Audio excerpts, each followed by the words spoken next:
Janelle Schaefer here with Sheep Hill Herbs. Welcome to my channel. Hope you're having a great day. I am.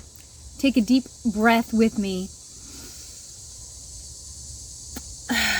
Let go. Let's do it again. Hold it at the top. Let go. So I'm at the Black Walnut Botanical Herb Festival or Herbal Conference. I think that's what it's called. Black Walnut Botanical Conference in Eastern Pennsylvania. And this is its second year running. So check it out. I will put the link down below. There will be one next year, I think in August, same kind of time, August 11th, 12th. And I hope to be teaching at next year's conference. Anyway, I'm having a great time learning from so many teachers as an herbalist, as someone who loves education. I never stop learning. I always want to keep learning and growing, especially to help others. I feel like I need to grow myself. In this video, I'm going to share with you some small clips from a teaching I listened to with a wonderful, beautiful herbalist. Her name is Khetnu Nefer, and that is her spiritual name, and I do not remember what her birth name is, but that's the name she shared with us, and that's the name on her handout. She gave me permission to film portions of her talk, and I'm going to share portions of it. It was very fascinating, and that's why I want to put it on my channel here, and let you just get down in my description and link over to her website. She has a wonderful healing business. But if you're looking for my links and connections, I am away and I won't be able to update the description until later. I'll have a few little things there, but my full description I won't be able to do until I'm sitting at my computer. I'm just using my phone. So hit the like button, comment, subscribe, and what did I miss? Like the bell. Bell notification lets you know of new videos, and let's get started. Okay, so I'm going to be reading off of a paper because I don't want to mess up. There's a lot of words here that I am not used to, and I might struggle to pronounce because I'm going to be sharing about a different culture. So again, the presenter that I will have here, her name is Khetnu Nefer, and she is a massage therapist, a licensed massage therapist. And she has her own business. It's called a soulfultouch.com. I'll put that in the description down below. She's based out of Washington, D.C., but she hails from South Carolina. And her presentation was on the Gullah Geechee herbs. And the Gullah Geechee people are descendants of enslaved Africans from several tribal groups of West and Central Africa. And they were forced to work on plantations in the coastal North Carolina, South Carolina, Georgia, and Florida regions. So she is from the South Carolina region. And they worked, as far as what she was saying, they worked in the rice paddies, which were in very wet areas. So it was islands. She was from St. John's Island. Actually, I take that back. It's just John's Island. So her ancestors worked in these rice paddy fields, and they would have to take boats to the fields, to these little like island sections, and getting to a town, to doctors, to help, to mainland was difficult and rare.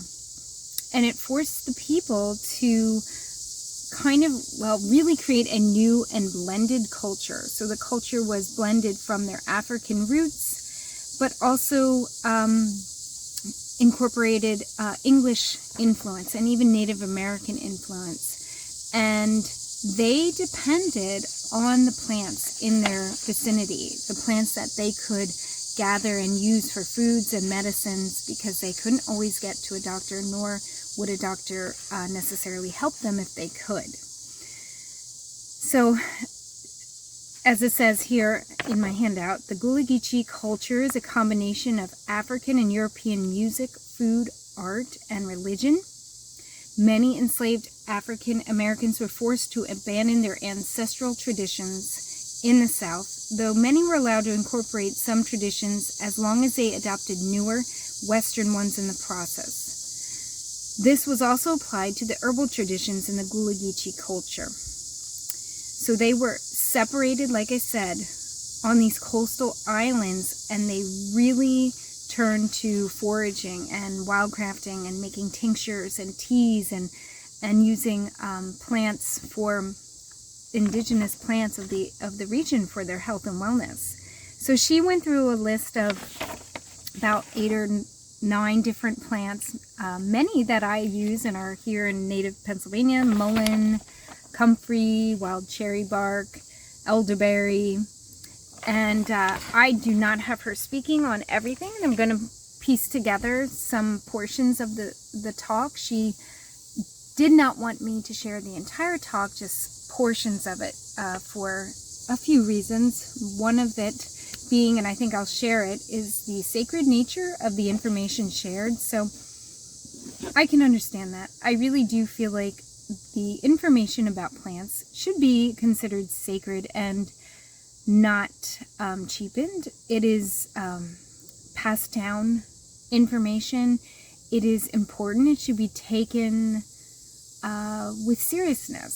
So sometimes, especially because we're not well acquainted, you're concerned, like, what is someone going to do with the information shared? So I wanted to make sure that I'm presenting what she shared in the vein of, please take this with respect, and also thankfulness that she was willing to let me film an aspect of her talk. And you can find out more about her on her website. And she also has been the founder of her own conference. It's called the Gullah Geechee Herbal Gathering. And that is 2 years now in running. And as someone who graduated college with an anthropology degree, I always found culture interesting. Well, not interesting, fascinating. I was fascinated by other cultures and wanted to learn about them, learn about different cultures. And I never really saw skin color. I never we're not separated by skin color. That is a man-made concept. We're all people. We are one. We do have different culture, though. We do live differently, and that, I feel like, should be appreciated. So let me get started. Let me share the clips with you. I won't be speaking anymore. You'll watch her clips, and thanks so much for being here. So we're talking Ivory Coast, Nigeria, Burkino Faso, Mali, all those different areas. So, and we're talking like up and down the west coast of Africa. And these people were specifically chosen for their agricultural skills, which in retrospect is like, if it was thought of in a different way, like how expensive it really could have been to the benefit of everybody. But we know the evil and the horror that the transatlantic slave trade was. But we can't undo those wrongs.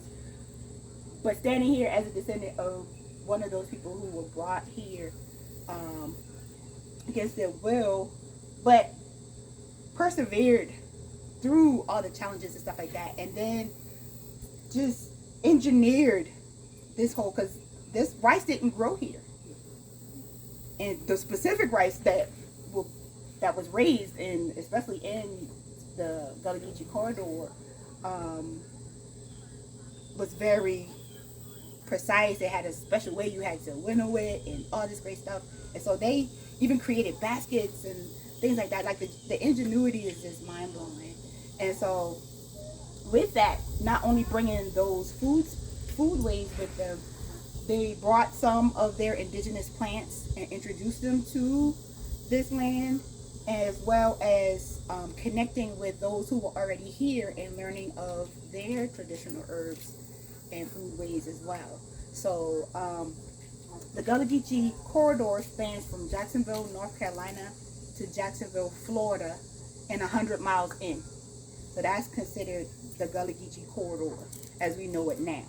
So just think of how expansive that is.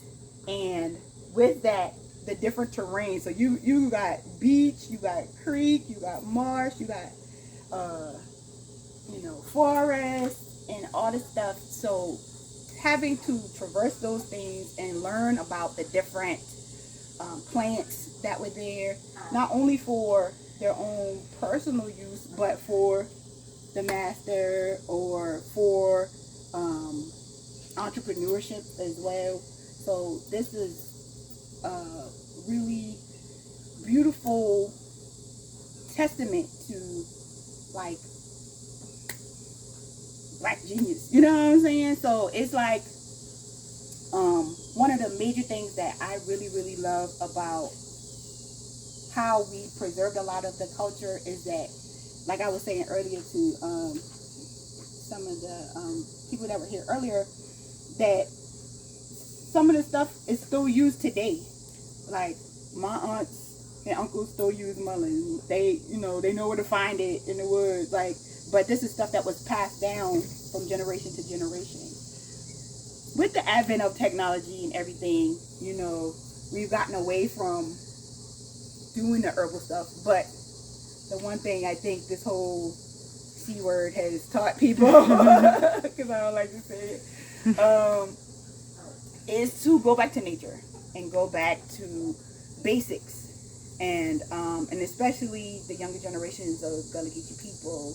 And that's one of the things that I really enjoyed about seeing at the conference is seeing people saying, oh, my grandmother, I grew up in New York, but my grandmother's Gullah Geechee, and I remember her saying, do this or do that, and wanting to learn more. So that research, and all of a sudden, something starts swelling up on you, they'll say, where have you been? What you been up to? Because it just comes out of the blue, so they automatically assume that maybe somebody did something to you because you did something to them, type of thing. Then if they surmise like, okay, no, that's not what it is. Those in rum and rock crystal candy and something else that he never told anybody else about. But when I say if you had a cold or the flu, it was gone. If not the next day, in a couple of days. Like he would make you drink that and wrap you up and put you in the bed and you would sweat and all of that, but I promise you would feel like completely better. So mullein was very popular, still is very popular. Mostly the leaves and the flowers were used traditionally, and we use it for colds and fevers more times than not. I've seen people use it for asthma, but like I said, we didn't really go to the doctor, so diagnosis was like, it's like, there's something wrong with that girl's chest. Like, it was like, they never, knew stuff. Cancer was probably, and high blood pressure. Those were the two things that people would say, oh, my pressure high and diabetes. So they were like, I got sugar, high blood pressure, type of deal. But also making a red onion syrup for cough. Yeah, I heard about that. Yeah, it's disgusting. It is disgusting, but it works. It really, really does work. And that was one of the ones that with honey? Is that how some people do it with honey. Yep. Like you will make like just a simple syrup with it, with the honey, and you just boil the onion down, like saute the onion down with the honey. Yeah. Yeah.